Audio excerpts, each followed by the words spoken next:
Vacation by Councilman Smith.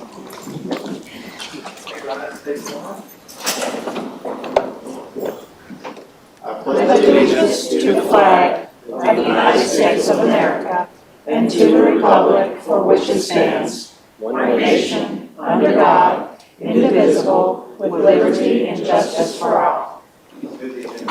All right, thank you, Councilman Smith. We have no special presentations today. Can I get approval on the minutes? So moved. The minutes stand without objection. Council, we have several planning items under final reading. If there is no objection, we would like to take items A through J as a group, noting the amendments from last week. Okay, if there's any objections, please hit your light. All right, Nicole, could you take items A through J? Yes. Item A, an ordinance to amend Chattanooga City Code, Part 2, Chapter 38 zoning ordinance so as to rezone property located at 4615 Hickson Pike from R3 residential zone and R4 special zone to C2 convenience commercial zone subject to certain conditions. Item B, an ordinance to amend Chattanooga City Code, Part 2, Chapter 38 zoning ordinance so as to rezone property located at 8434 East Brainerd Road from R1 residential zone to O1 office zone subject to certain conditions. Item C, an ordinance to amend Chattanooga City Code, Part 2, Chapter 38 zoning ordinance so as to rezone property located at 8512 East Brainerd Road from R1 residential zone to O1 office zone subject to certain conditions. Item D, an ordinance to amend Chattanooga City Code, Part 2, Chapter 38 zoning ordinance so as to rezone property located at 8220 Appleton Pike from R1 residential zone to C2 convenience commercial zone subject to certain conditions. Item E, an ordinance to amend Chattanooga City Code, Part 2, Chapter 38 zoning ordinance so as to rezone property located at 307 West 42nd Street from M1 manufacturing zone to RTZ residential townhouse zero lot line zone. Item F, an ordinance to amend Chattanooga City Code, Part 2, Chapter 38 zoning ordinance so as to rezone properties located at 210 and 308 West 47th Street from M1 manufacturing zone to C3 central business zone subject to certain conditions. Item G, an ordinance to amend Chattanooga City Code, Part 2, Chapter 38 zoning ordinance so as to rezone properties located at 811, 817, and an unaddressed property in the 800 block of Palmetto Street from URA3 urban residential attached zone to URM3 urban residential multi-unit zone subject to certain conditions. Item H, an ordinance to amend Chattanooga City Code, Part 2, Chapter 38 zoning ordinance so as to rezone property located at 1812 South Hawthorne Street from R2 residential zone to O1 office zone subject to certain conditions. Item I, an ordinance to amend Chattanooga City Code, Part 2, Chapter 38 zoning ordinance so as to rezone unaddressed property in the 1700 block of South Hawthorne Street from R2 residential zone to RTZ residential townhouse zero lot line zone. Item J, an ordinance to amend Chattanooga City Code, Part 2, Chapter 38 zoning ordinance so as to rezone property located at 2404 Elmendorf Street from R1 residential zone to R3 residential zone subject to certain conditions. All right, Councilman Ledford. Move to approve, Madam Chair. Second. All right, it's been motioned and properly second. Any comments or questions? All in favor? Aye. All opposed? Motion passes. All right, ordinance is under first reading, planning item A.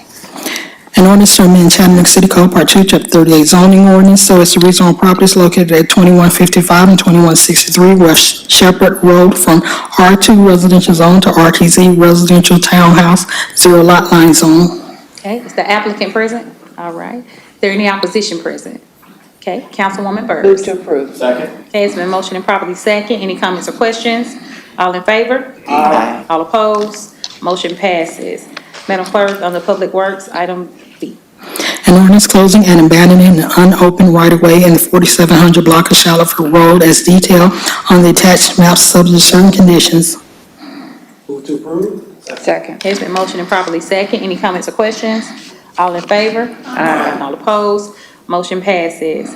Under resolutions, if there's no objection from council, we'll take items A and B as a group. All right. Item A resolution authorizing the administrator for the Department of Economic Development to exercise the option to enter into an additional one-year agreement with the Chattanooga Area Regional Council of Governments for the Management of the City's Environmental Protection Agency Brownfields Cleanup Grant Program for a term beginning on September 1, 2023, and ending on August 31, 2024.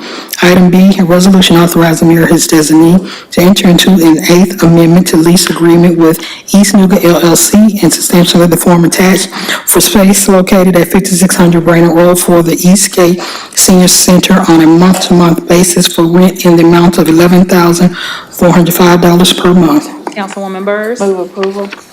Okay, it's been motioned and properly second. Any comments or questions? All in favor? All opposed? Motion passes. Madam Clerk, item C. A resolution authorizing the Chief Equity Officer for the Department of Equity and Community Engagement to enter into a memorandum of understanding with the Southeast Tennessee Housing Resource Agency, SETHRA, for the Home Assistance Repair Program over a 2-year period, FY24 through FY25, for an amount not to exceed $98,000. Council, what's your pleasure? Second. It's been motioned and properly second. Any comments or questions? All in favor? All opposed? Motion passes. Madam Clerk, items D and E, if there's no objection from council. Okay. Item D, a resolution authorizing the appointment of Blake Easterly as a special police officer unarmed for the City of Chattanooga Department of Public Works Land Development Office to do special duty as prescribed herein in the position of engineering coordinator, subject to certain conditions. Item E, a resolution authorizing the administrator for the Department of Public Works to approve change order number 1 for contract number S20012-101 with Woolper, Inc. to continue professional services for the City of Chattanooga, Hampton County Water Quality Monitoring Program for the next 3 years to increase funding in the amount of $300,000 for a total project cost for the City of Chattanooga not to exceed $585,000. Councilman Hester? Move to approve. Okay, it's been motioned and properly second. Any comments or questions? All in favor? All opposed? Motion passes. Madam Clerk, items F and G, if there's no objection from council. All right, go ahead, Madam Clerk. Item F, a resolution authorizing the administrator for the Department of Wastewater to execute a Fifth Amendment to the Environmental and Economic Infrastructure Improvements Plan, E2I2, an interlocal agreement for cost sharing between the City of Chattanooga, Tennessee, and the Hamilton County Water and Wastewater Treatment Authority as part of the City of Chattanooga's consent decree and said amendment governing the transfer of ownership of the parcel at 6,000 Corneliuson Road from Hamilton County Water and Wastewater Treatment Authority to the City of Chattanooga. Item G, a resolution rescinding resolution number 31559, authorizing the mayor or his designee to enter into a lease with the Industrial Development Board of the City of Chattanooga and substantially the form attached for the design and construction of the city's proposed wet weather equalization stations to be located at 220 Corneliuson Road, identified as a portion of tax map number 157MA009.03 and 7148 Lee Highway, identified as tax map numbers 139 PC008.01 and 138 MC002.01 for a term of 6 years for an annual amount of $1, subject to final closing, and authorizing the lease of the wet weather station at 6,000 Corneliuson Road, identified as tax number 169DA001.02 upon its conveyance to the City of Chattanooga. Thank you, Madam Clerk. Councilman Hester? Move to approve. Okay, it's been motioned and properly second. Any comments or questions? All in favor? All opposed? Motion passes. Now we'll have purchases. And thank you so much, Nicole. We appreciate you. I know there was a lot.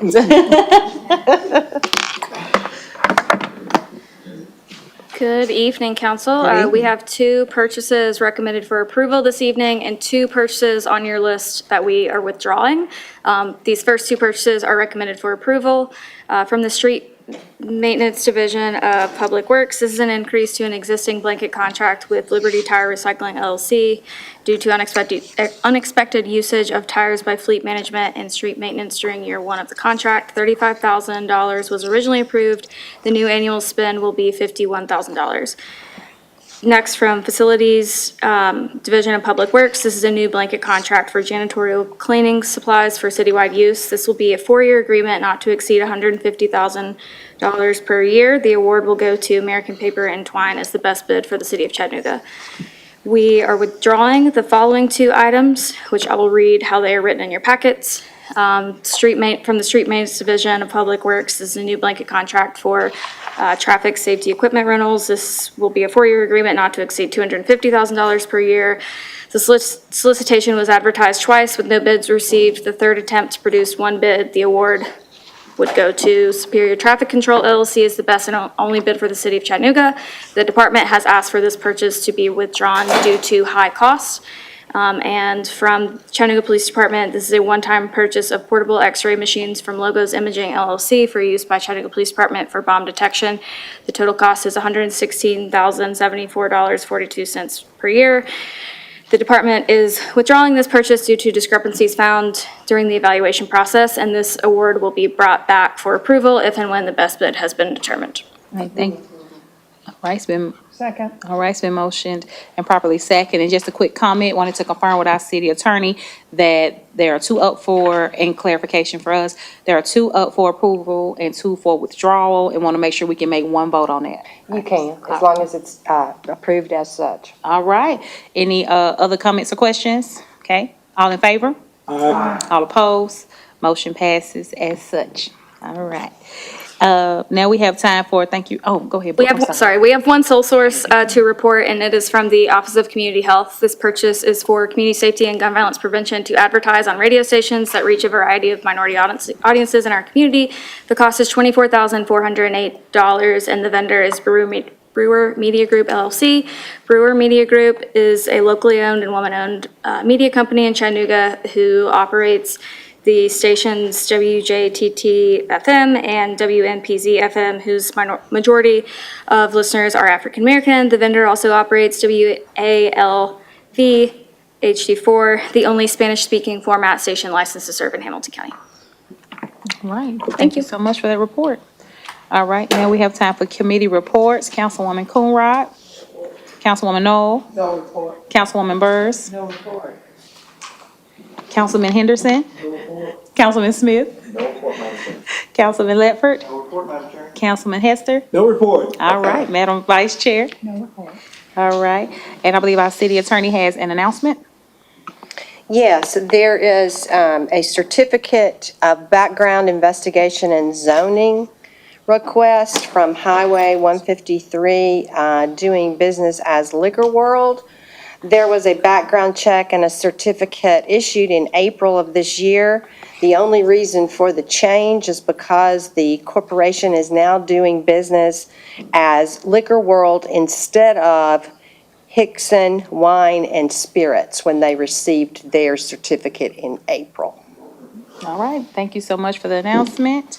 Now comes the time where we recognize persons who would like to address the council. Our city attorney will read the rules, and if you would like to address council, please line up behind this podium. Here are the rules. At the end of each council business meeting, the chairperson will recognize members of the public, and these procedural rules will apply. Each speaker wishing to address the council shall be recognized only at the microphone provided for that purpose. No person shall have more than 3 minutes to speak. The speaker may address the council only upon matters within the legislative and quasi-judicial authority of the council. The speaker may not address the council on matters which are not under the authority of the council and which are regulated by other governmental bodies or agencies. The speaker shall not be permitted to use any vulgar or obscene language, nor use the floor to personally attack or personally denigrate others. The speaker should address the council as a whole and not make comments directed toward individual council members. The chair shall not permit disorderly conduct or disrupting a public meeting, which is prohibited by Tennessee law. A person commits an offense if the person substantially obstructs or interferes with the meeting by physical action or verbal utterance with the intent to prevent or disrupt a lawful meeting or gathering. Those are your rules. All right, with that, if you would like to address the council, please come to the mic.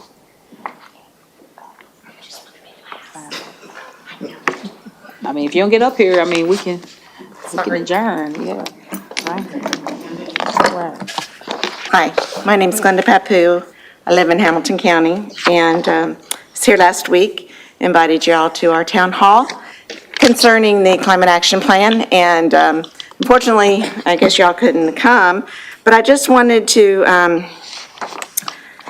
ask you if you have read the Climate Action Plan, if you have read all of the plans that actually are connected with the Climate Action Plan.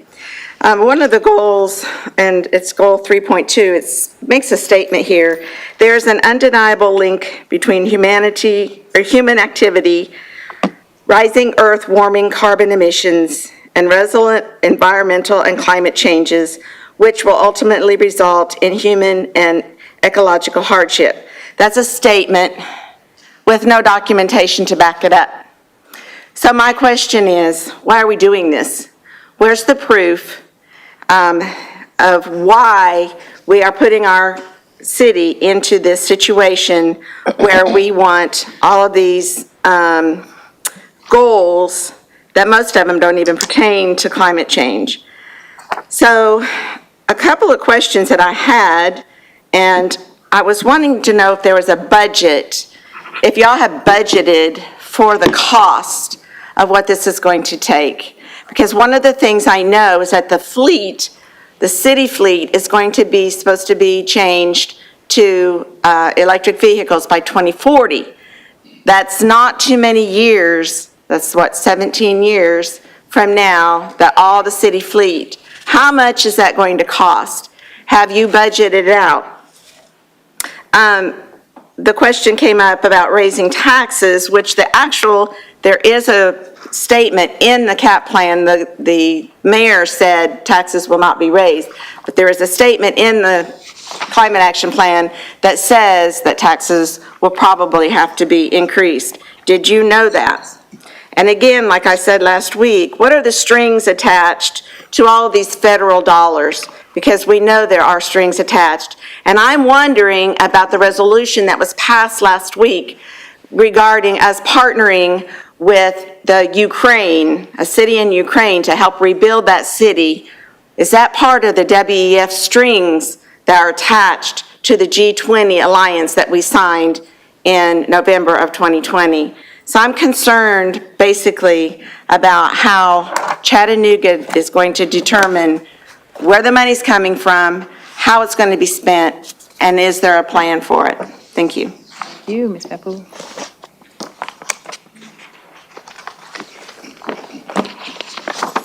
All right, Mr. Bell. Well, thank you, Madam Chair. I like the introduction, meet and greet. Monty Bell, the homeless journalist, the gray-haired fox.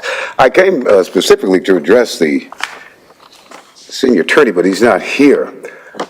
This contract that you all contracted with on July the 1st with all of these attorneys, you've got Chambliss on the top.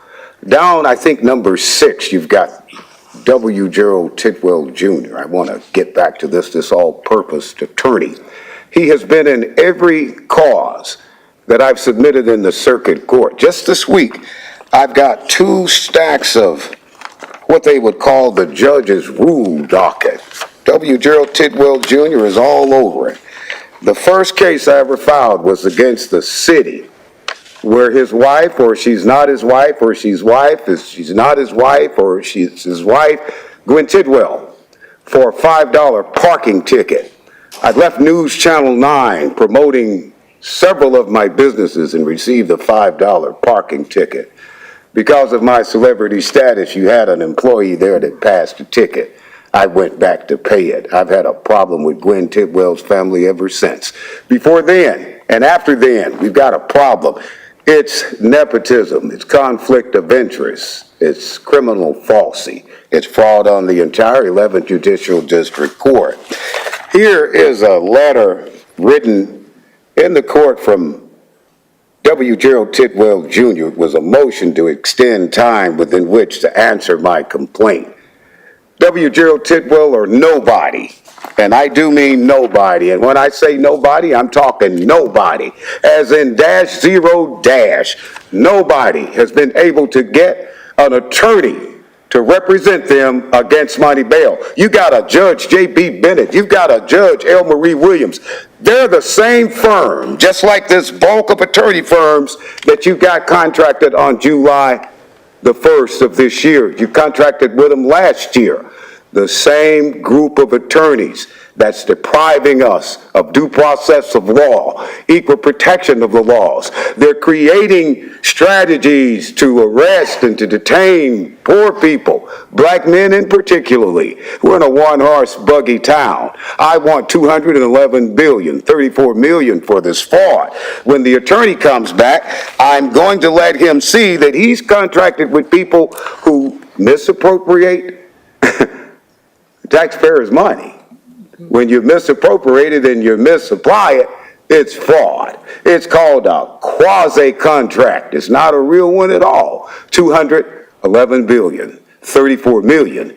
We're flunking everyone next week. Thank you. Thank you, Mr. Bell. You're welcome, Madam Chair. All right, council, I don't see anyone else wish to address council. What's your pleasure? Meeting adjourned.